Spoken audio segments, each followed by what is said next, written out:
The two Koreas are planning to reduce troop presence along the demilitarized zone. Regarding this matter, the nominee to serve as the next commander of U.S. Forces Korea pointed out it's fine for the two sides to talk, but added all military decisions along the DMZ must be made in conjunction with the UNC. Park Ji-won has the highlights from his confirmation hearing.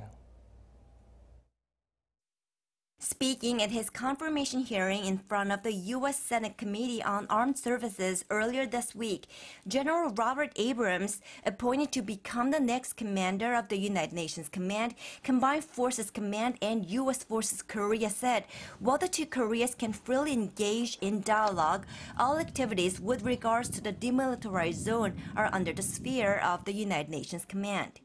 He added that all activities within the DMZ will have to be, quote, brokered, adjudicated, observed, and enforced by the UN command. He made the remarks in response to a question on the recent move to reduce some of guard posts within the DMZ as part of the comprehensive military agreement signed by the defense ministers of the two Koreas during last week's Inter-Korean summit. Regarding the impact of the suspension of joint military exercises between South Korea and the U.S., the nominee said there is a slight degradation in the readiness of forces, but said it was a prudent risk to take to make the effort to change the relationship with North Korea. South Korea's Defense Ministry spokesperson said Thursday morning during a regular press briefing that the South Korean government has closely consulted with the UN command on the issue of the reduction of some of the guard posts in the DMZ.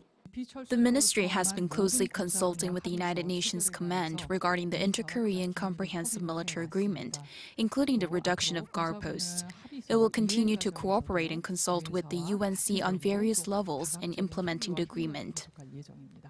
If confirmed, General Robert Abrams, a West Point graduate who has commanded the U.S. Army Forces Command since 2015, will replace General Vincent Brooks, who has led the United Nations Command, as well as U.S. Forces Korea since 2016.